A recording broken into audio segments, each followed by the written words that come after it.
Hey, what's up guys, and welcome back to the channel. Today we are going to be covering some very creepy Reddit stories.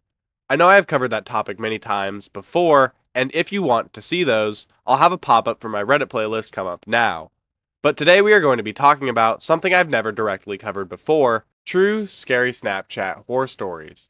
But before we get into all of that, last week I released my favorite video on this channel to date, a documentary into a very disturbing Instagram account, Schoolboy9. If that sounds like something that would interest you, make sure to watch that video after this one. Also, I apologize for the delay. I am unfortunately still dealing with COVID and other issues, but if you want to stay updated on anything that happens and be the first to know when I'm going to post or if I'm going to have a delay or anything like that, I post on my community tab a lot, so be sure to check in over there frequently. Anyways, that being said, let's get into the first story. Creepy person on Snapchat. A few months ago, I was quick at it on Snapchat by some girl who had a normal-looking Bitmoji and was fairly new to Snapchat. Her Snap score was only about 400 or 500. I accepted the request since I could always use some more friends and some more streaks, and she almost immediately texted me, despite the request being about 6 hours old when I first saw it. She texted me, "Hey cutie, what's up?" I was a bit confused by this message as she had never seen a picture of me before, and Bitmojis aren't necessarily accurate. I just replied, "Hello," and the conversation continued on, as normal, for about 10 to 15 minutes. Eventually, she sent me a picture of herself, and I was a little surprised by it, as she looked exactly like one of my girlfriend's friends that I had met on a night out one time. I simply dismissed it as being coincidental. People often have some who look similar to themselves. She requested a picture of myself, and I just sent her a simple selfie of me. Again, she referred to me as being cute, but it wasn't as weird this time, because now she had actually seen me. I just thought of it as her being nice. She had started flirting with me even after I brought up how I had a girlfriend. She would say stuff like, "I wish you didn't have a girlfriend, you seem so sweet and cute, and the color of your eyes is making my heart flush."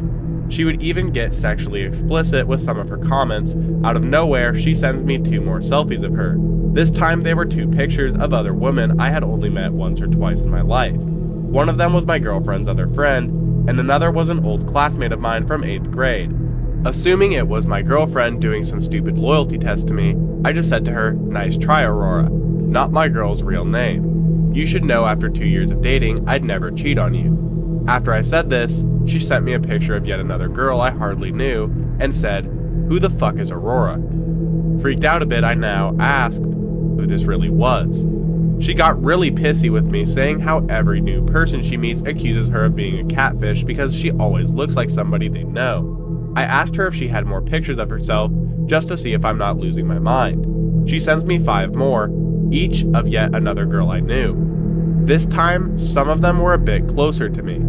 I asked her where she got these pictures from, and she was still insistent of them being her, and promising she isn't a catfish.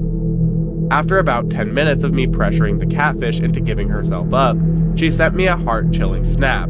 It was a picture of my front yard, where I moved away about 3 or 4 years ago before this incident. It was taken at the same time of day as this conversation was happening, so I assumed she had taken it at that very moment. I now knew it couldn't be my girlfriend just being creepy, as we weren't dating when I lived there, nor did she ever know about me living there. I figured it was a friend of mine just playing some sick prank with an alt account. But some of the photos they used were of girls that they didn't know about my acquaintances with. She followed it up with several pictures of another girl. This time, they weren't just normal selfies or group photos.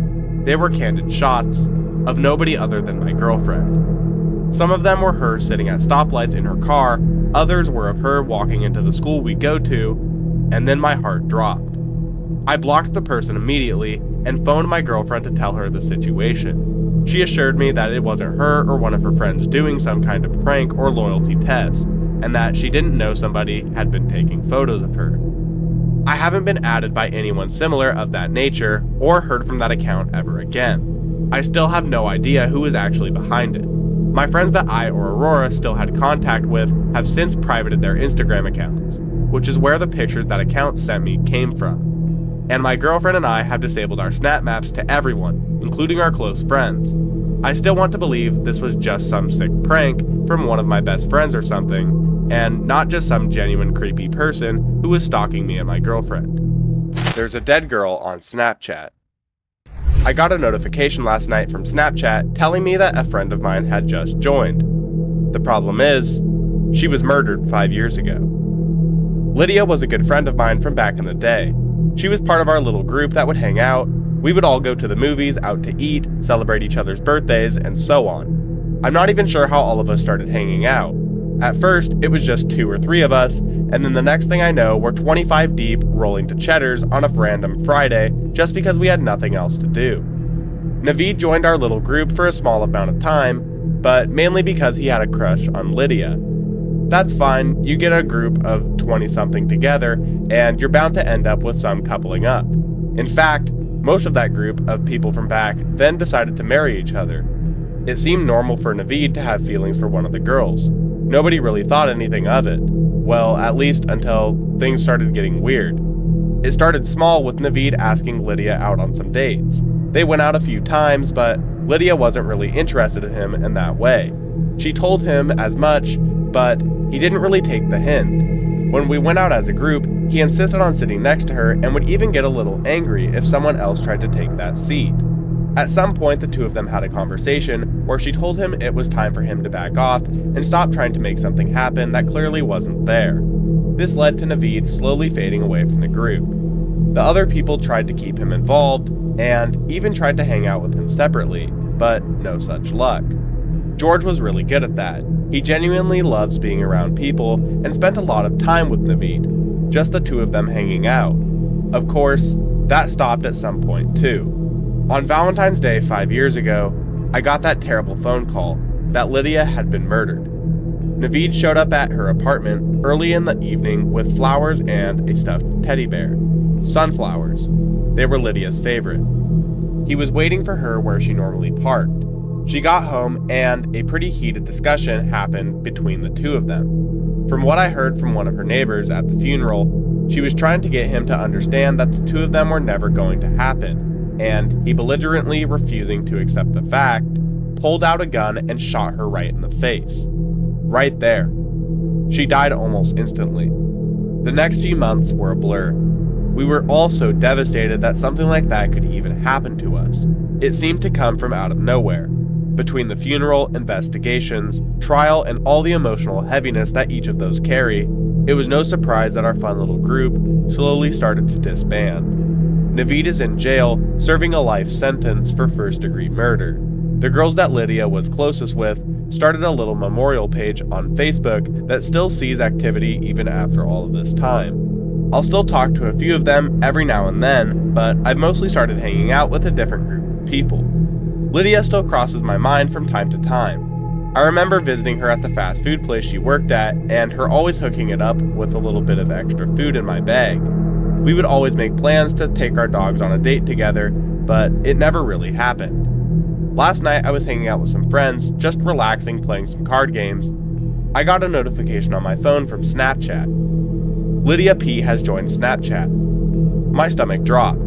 I stared at my screen for what felt like an eternity. My screen dimmed, and I looked up, and one of my buddies asked if everything was okay. I guess I had turned a little pale as every drop of blood fled from my face and seemed to pool together in my chest. Time seemed at a standstill, as I tried to figure out what was happening. "Oh, yeah," I finally responded.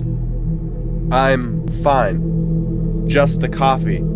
You know how it messes me up sometimes." I got up and went to the bathroom to relieve myself and splash a little water on my face. The initial shock of seeing her name on my phone wore off, and I started to think logically. I still have Lydia's number in my phone after all these years. I've probably switched phones a dozen times since the murder, but her phone number is still in there. Sure, my phone will delete my mom's number when I get a new phone, but Lydia's stays. Technology is confusing sometimes. The only logical answer is that the phone company reassigned her number and that this person had joined Snapchat for the first time. I washed my hands and, with it, the initial terror I felt went down the drain. My buddies thought the story was creepy as hell when I told them, but there was still this nagging in the back of my mind and in the pit of my stomach. Must be the coffee, I told myself on the drive home. As is the norm before falling asleep, I found myself switching from all my social media in bed. Instagram, Facebook, Reddit, and maybe a little Tumblr. And if I'm really bored, I guess I'll check Snapchat. I have an Android and Snapchat is pure garbage on Android, so I rarely get on there. I had forgotten about the Lydia situation until the second that I tapped that little icon. The app opened up to a dark screen as the camera tried to pick up my feet in my pitch black bedroom. My dog was curled up at my feet, knocked out from playing with her Wooby earlier. Sure, I have her number still in my phone, but how would this person know who I am or to follow me? I opened the notification and looked at her name next to that solid red ghost. My mind flashed back to sitting in the drive-thru and joking about how she was going to get herself in trouble for those extra 2 tacos. She really was a great girl. Beautiful brown eyes and a smile that seemed to make the world just a bit brighter. I really did miss her. I tapped on the notification mainly out of compulsion. I have to not have unread notifications in my apps. My dog exhaled in exasperation and jumped off the bed. I heard her scurry to her cage a little bit faster than she normally does when she's ready to sleep in there. She started panting pretty heavily. I turned to my left to look in the direction of her cage. She made this weird whiny/growl noise that I never really heard her make before and continued to pant as though she just came in from outside. My phone screen dimmed and I jumped a little at the sudden darkness. I ran my finger over the scanner to unlock and turn on the screen and got more blackness. Some stupid app always reopens in the camera instead of where I left off. I was expecting to have a little light in the room, but just had the blackness of my camera trying to pick up my feet again. No, wait. The bottom left of my camera's viewfinder had a weird haze to it. I moved my phone to the left with trepidation to see what sort of madness my phone seemed to detect.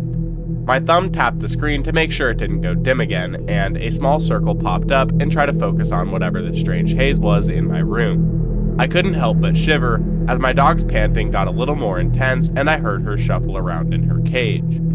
That's enough of this, I thought, and went to my friend list to see what was going on with this person who had Lydia's old phone number.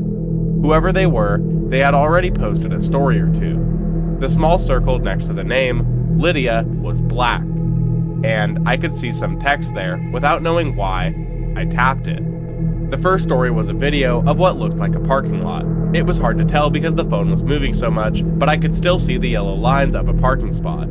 The camera started to slow down a little bit, and I could see what looked like dark red marks on the floor. My blood froze in my veins as I realized I was looking at the blood-stained parking lot of Lydia's apartment complex. There was a second of pause as the story reached its time limit and moved on to the next portion, still recording the yellow lines and red stains.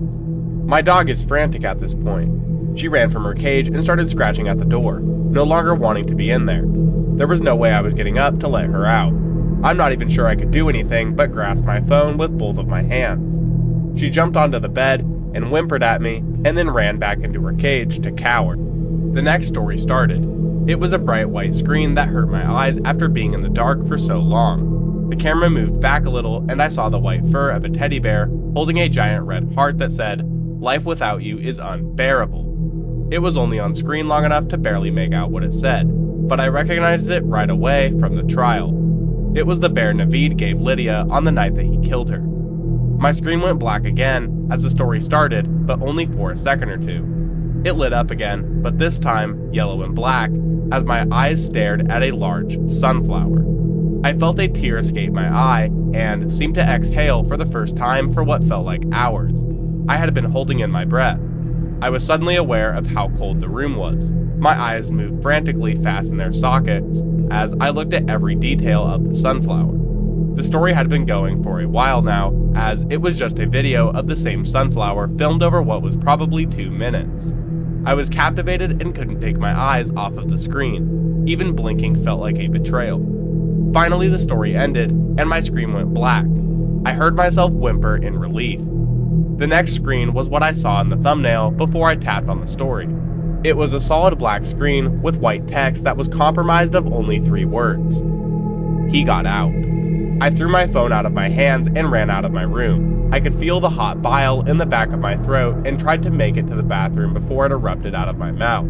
I didn't make it to the toilet and instead retched in my bathroom sink. Red vomit stained my sink, and I jumped as I heard my dog begin to furiously bark.